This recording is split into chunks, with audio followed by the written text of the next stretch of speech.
In the 50s, there was a foundation for relationships given to us by society, even explicitly with those black and white how to date videos and how you should treat women if you join the Marines videos.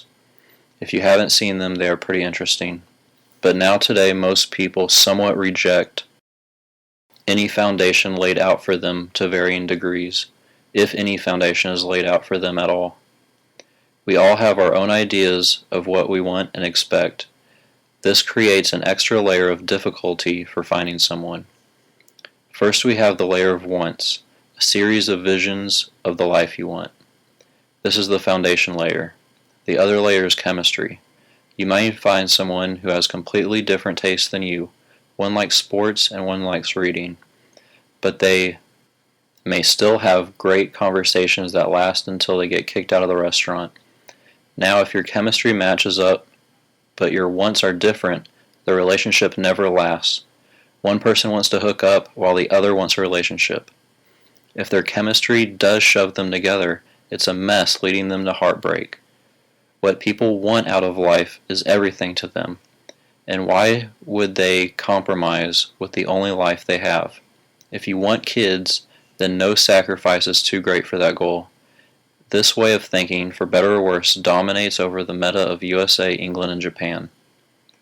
But if your wants or foundation match up, then there is a greater chance of compromise or wiggle room. Outgoing guys being attracted to nerdy introverts, but they both want 8 kids. So why do all dating programs from the 60s to today focus on chemistry? OkCupid doesn't really know what it's doing. Neither does any other website. So says OkCupid's co-founder, Christian Rudder. Why else would they keep their super great algorithms a secret rather than advertise it? Well, except for a few things, they do nothing but match you with someone who checked the same boxes. But that's not a bad thing, so long as you ask the right questions. Questions focused on wants. So on my site, I say it's the first one to give you what you want. People feel this, but there's nothing better, so they make MTCH, who owns all major dating websites, worth about $4 billion today.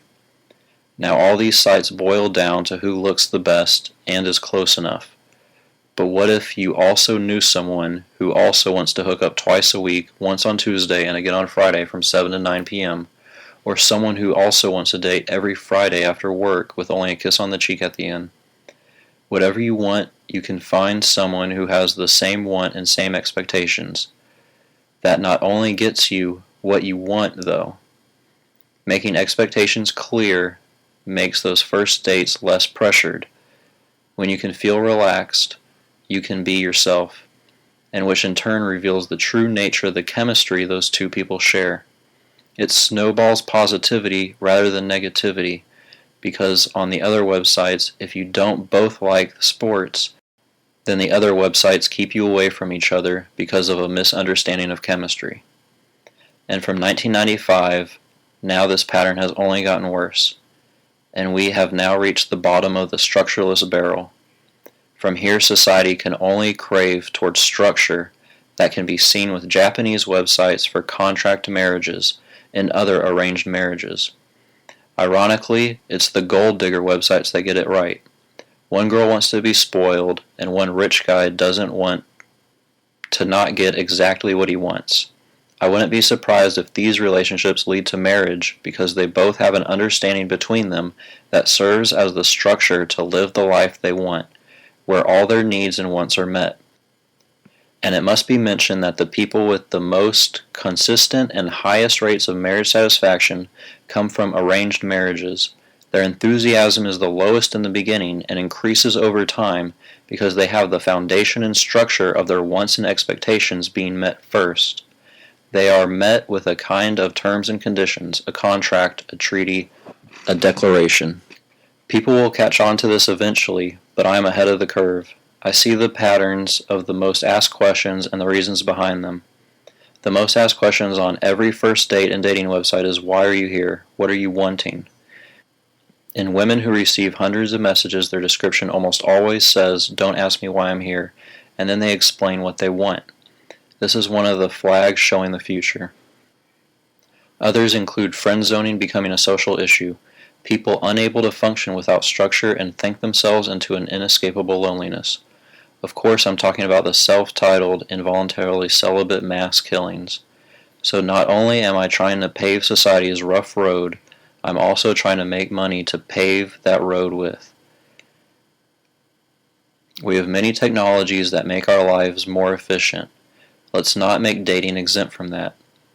For better or worse, we do have our own unique ideas and wants in today's age, but we must be able to find those other like-minded people. In transition times, things are more complicated before they become a simple structure to navigate. Because rather than the rules of dating changing from one generation to the next, as they always have, this time we will have many sets of rules. It is only natural that we need the tool that has touched our lives in every other way, technology.